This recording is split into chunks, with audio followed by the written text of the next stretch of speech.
আর সবথেকে আরেকটা যে দেখলাম খুব অদ্ভুত লাগলো আমার কাছে, মুক্তিযোদ্ধার নাতি সে ভর্তি হয়েছে মুক্তিযুদ্ধ কোটা ইউনিভার্সিটিতে, উনিও বলেন কোটা থাকবে না। তো বেটা তুই তাহলে পদ চলে আয়, পড়াশোনার দরকার নাই। মাননীয় প্রধানমন্ত্রী, কোটা বিরোধী আন্দোলন চলছে এখন পর্যন্ত। মুক্তিযোদ্ধাদের অনেকে, আজকে সকালেও একজনের সঙ্গে কথা হচ্ছিল যিনি মীর কাসিম আলীর সাক্ষী দিয়েছেন, তার সাক্ষ্য প্রমাণের ভিত্তিতে খুবই শক্তিশালী সাক্ষী, আমি তার নিরাপত্তার স্বার্থে এখানে নাম পরিচয় বলছি না। তার স্ত্রী ক্যান্সার আক্রান্ত, তার নিজের শরীরের অবস্থা খুব খারাপ, কিন্তু চিকিৎসার টাকা নেই। এই আমাদের মুক্তিযোদ্ধাদের অবস্থা এখন পর্যন্ত। এবং তাদেরকে উদ্দেশ্য করে প্রতিনিয়ত অবমাননাকর বক্তব্য রাখা হচ্ছে। ঠুসঠাস কোটা থেকে শুরু করে নিশ্চয়ই আপনার নজরে এসেছে। তিনি তার ব্যক্তিগত অসুবিধার কথা বলার সাথে সাথে গণমাধ্যমে দেখেছেন যে আজকে আপনার সংবাদ সম্মেলন, এ বিষয়ে আপনার দৃষ্টি আকর্ষণ করার জন্য অনুরোধ জানিয়েছেন। এই অবমাননা তারা সহ্য করতে পারছেন না, কিছু করণীয় এই রাষ্ট্রের আছে কিনা। যারা কোটা বিরোধী আন্দোলন করছেন তারা সব সমাধান আপনার কাছে চান, তারা আদালতের পথে যেতে চান না। এবং সমাধান নির্বাহী বিভাগের প্রধান হিসেবে প্রধানমন্ত্রী শেখ হাসিনা কোটা রাখবেন না কোটা রাখবেন না। ধন্যবাদ মাননীয় প্রধানমন্ত্রী। ধন্যবাদ। ধরুন একবার তারা এই ধরনের আন্দোলন, শুধু আন্দোলন না, তখন যে সমস্ত ঘটনা তারা ঘটাচ্ছিল, মানে আমেরিকা অফিসে আক্রমণ, সেখানে মানুষের উপর আঘাত করা, কিছু জ্ঞানীগুণী আছে একেবারে ঘরের মধ্যে বসে মিথ্যা অপপ্রচার রেকর্ড করে ছেড়ে দিচ্ছে, এই ধরনের সমস্ত দেখে আমি খুব বিরক্ত হয়ে যাই। এবং তখন এক পর্যায়ে বলি ঠিক আছে কোটা বাদই দিলাম। আমি দেওয়ার উদ্দেশ্যটা ছিল যে আগে দেখো কোটা বাদ দিলে কী অবস্থা হয়। এখন কী অবস্থা হয়েছে, বেশি দূর যাওয়া লাগবে না। এবারেই দেখেন ফরেন সার্ভিসে মাত্র 2 জন মেয়ে চান্স পেয়েছে এবার, আর পুলিশ সার্ভিসে মাত্র 4 জন মেয়ে চান্স পেয়েছে। নারীর অধিকারের কথা বলি, সব ধরনের ব্যবস্থা রেখেছি। মুক্তিযুদ্ধের পর জাতির পিতাই তো বিশেষ করে সেই নির্যাতিত নারী সহ নারীদের জন্য চাকরির ক্ষেত্রে 10% রেখেছিলেন, মুক্তিযোদ্ধাদের জন্য 30% রেখেছিলেন। এখানে আমি যখন সরকারে আসি তখন থেকে আমার ছিল যে ঠিক আছে এই যে 30% যদি পূর্ণ না হয় বা 20%, যে কোটাটা পূর্ণ না হবে সেখানে যারা পরবর্তী থাকবে তালিকায় তাদের ভিতর থেকে সেখানে নিয়োগ দেওয়া হবে। সেটাই কিন্তু আমরা শুরু করে দিয়েছিলাম। তারপরেও যখন আন্দোলন শুরু হলো সব বন্ধ করলাম, কিন্তু বন্ধ করার পর আজকে ফলাফলটা কি দাঁড়াচ্ছে। আর আমি একটা জিনিস আমি বুঝি না, সেখানে আমাদের দেশের নারীরা তো কোনোদিন সেক্রেটারি হবে ভাবেনি, ডিসি হবে ভাবেনি, এসপি হবে ভাবেনি, এমনকি কোথাও তাদের পদায়নও ছিল না। আওয়ামী লীগ সরকার আসার পরে আমি প্রথম সেনাবাহিনী, নৌবাহিনী, বিমান বাহিনী, প্লাস পুলিশে কিন্তু জাতির পিতা বঙ্গবন্ধু শেখ মুজিবই কিছু অফিসারের চাকরি দিয়ে গিয়েছিলেন সেই পুলিশ বাহিনীতে নারীদের। প্রশাসনের ক্ষেত্রে প্রথম সচিব কিন্তু আমি করি, এবং প্রথম এসপি, ডিসি, এরপরে একবারে মানে ওসি, সমস্ত জায়গায় যেন নারীদের একটা অবস্থান থাকে সেটা আমরা নিশ্চিত করি। লেখাপড়ার দিক থেকে জাতির পিতাই শুরু করলেন মেয়েদেরকে 8ম শ্রেণী পর্যন্ত প্রথমে অবৈতনিক করে দেওয়া, সেটাকে 12 পর্যন্ত 12 ক্লাস পর্যন্ত অবৈতনিক। পার্লামেন্টে কিন্তু মেয়েদের জন্য আলাদা সিট রেখে দিলেন, সংরক্ষিত আসন, যেন নারী নেতৃত্ব গড়ে ওঠে। তো নারীদের এই যে সুযোগগুলি আমরা সৃষ্টি করেছি কেন, যাতে করে অর্থনৈতিকভাবে তারা স্বাবলম্বী হতে পারে, নিজের পায়ে দাঁড়াতে পারে নিজেরা। তো আমার প্রশ্ন হচ্ছে যে সেই সময় যারা আন্দোলন করেছিল তার মধ্যে অনেক মেয়েরাও ছিল। নারী কোটা চাই না, যিনি বলছেন নারী কোটা চাই না, মেধা দিয়ে চাকরি পাবে, সে কি চাকরি পেয়েছে? সে কি বিশেষ পরীক্ষা দিয়েছে? বিশেষ পরীক্ষা কি সে মানে প্রিলিমিনারিতেই সে জায়গা করতে পেরেছে? তো এই বড় কথাগুলি যদি না বলতো তাহলে এখন তো কোথাও না কোথাওটা চাকরি তো পেত। দ্বিতীয় কথা হচ্ছে আমাদের দেশের যে সমস্ত এলাকাটা যদি আপনি দেখেন, সব এলাকা তো সমানভাবে উন্নত না, অনগ্রসর সম্প্রদায়ও আছে, আর কোনো কোনো এলাকা, সেই সব এলাকার মানুষের কি কোনো অধিকার থাকবে না? তো সেই অধিকারের কথা বিবেচনা করেই তো প্রত্যেক জেলা থেকেও যেন কেউ কোনো মানুষ অন্তত চাকরি পায় সেই ব্যবস্থা নেওয়ার কথা। আজকে যদি আপনি বিভিন্ন মানে কোটা বন্ধ করে দেওয়ার পরে যদি হিসাবটা নেন, কোথাও কোথাও দেখা যাচ্ছে যে কোনো কোনো জেলা 23টা জেলায় একটা লোকও পুলিশের চাকরি পায়নি, বা প্রশাসন বা কোথাও 42 BCS আমরা স্পেশাল মানে পরীক্ষা নিয়ে শুধু ডাক্তার নিয়োগ দিয়েছিলাম।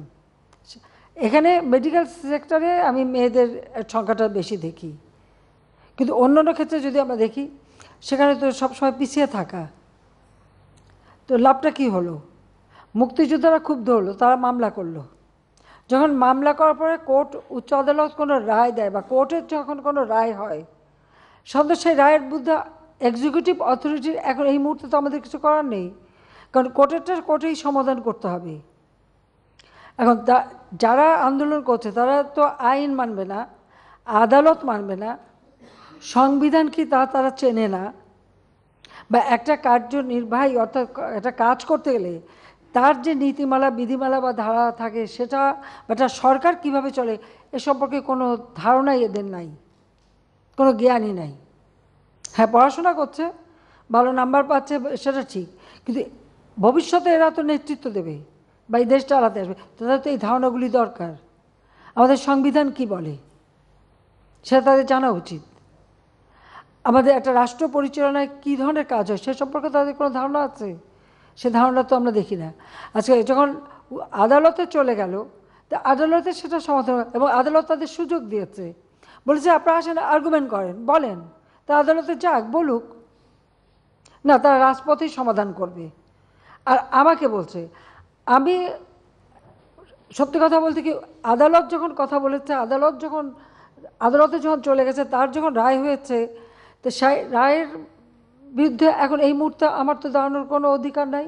এটা তো আমার সংবিধানও বলে না, আমার পার্লামেন্টও বলে না, কার্যপ্রণালী বিধিও বলে না, কিছুই না। যতক্ষণ পর্যন্ত আদালত থেকে সমাধান না আসবে ততক্ষণ আমাদের এখানে কোনো কিছু করার থাকে না। এটা বাস্তবতা, এই বাস্তবতা তাদের মানতে হবে। আর যদি না মানে কিছু করার নাই, আর রাজপথে আন্দোলন করতেই থাকবে, তবে কোনো ধ্বংসাত্মক কাজ করতে পারবে না। যতক্ষণ তারা শান্তিপূর্ণভাবে করে যাচ্ছে, কেউ কিছু বলছে না। কিন্তু এর বাইরে যখন কিছু করবে, পুলিশের গায়ে হাত দেওয়া বা পুলিশের গাড়ি ভাঙা বা এভাবে আক্রমণ, এগুলি যদি করতে যায়, তাহলে তখন তো আইন তার আপন গতিতে চলবে, এখানে আমাদের কোনো কিছু করার নেই। কোটা আন্দোলন করবার আগে তাদের তো পরীক্ষার রেজাল্টগুলি দেখে নেওয়া উচিত ছিল, যে কোথায় তারা দাঁড়িয়েছে। আর দ্বিতীয় কথাটা হচ্ছে, মুক্তিযুদ্ধের বিরুদ্ধে এত ক্ষোভ কেন? মুক্তিযোদ্ধাদের নাতিপুতিরাও পাবে না, তাহলে কি রাজাকারের নাতিপুতিরা পাবে? সেটা আমার প্রশ্ন, দেশবাসীর কাছেও প্রশ্ন, যে রাজাকারের নাতিপুতিরা সব কিছু পাবে, মুক্তিযোদ্ধারা পাবে না। অপরাধটা কি? নিজের জীবন বাজি রেখে, নিজের পরিবার, সংসার সব কিছু ফেলে দিয়ে যারা মুক্তিযুদ্ধে অংশগ্রহণ করেছিল, দিন রাত খেয়ে না খেয়ে, কাদা মাটি ভেঙে, রোদ বৃষ্টি ঝড় সব মোকাবেলা করে, যুদ্ধ করে এই দেশে বিজয় এনে দিয়েছিল। আর বিজয় এনে দিয়েছিল বলেই না আজকে সবাই উচ্চ পদে আসীন, আজকে গলাবারে কথা বলতে পারছে। নইলে তো ওই পাকিস্তানিদের বুটের লাথি খেয়ে চলতে হতো। আজকে আমি কথা বলছিলাম যে কোনোদিন বিদেশে যেতে গেলে আগে একটা ভিসা নিতে যেতে হতো করাচিতে, কারণ যখন করাচি রাজধানী, এরপর রাজধানী হলো ইসলামাবাদ, তারপরে হলো পিন্ডি। তো সেখান থেকে বিদেশে যাওয়ার ভিসা তো আন্তর্জাতিক কোনো ফ্লাইট ঢাকা থেকে চলতো না, ওই করাচির থেকে আন্তর্জাতিক ফ্লাইট নিতে হতো, হয় দিল্লি থেকে নয় করাচি থেকে। এই জায়গা থেকে কোনো আন্তর্জাতিক ফ্লাইট যেত না, এটা আমার নিজের অভিজ্ঞতা। জাতির পিতা মুক্তি পেলেন 69 সালে, এরপর আমি ইটালিতে গেলাম আমার স্বামীর সাথে কর্মস্থলে।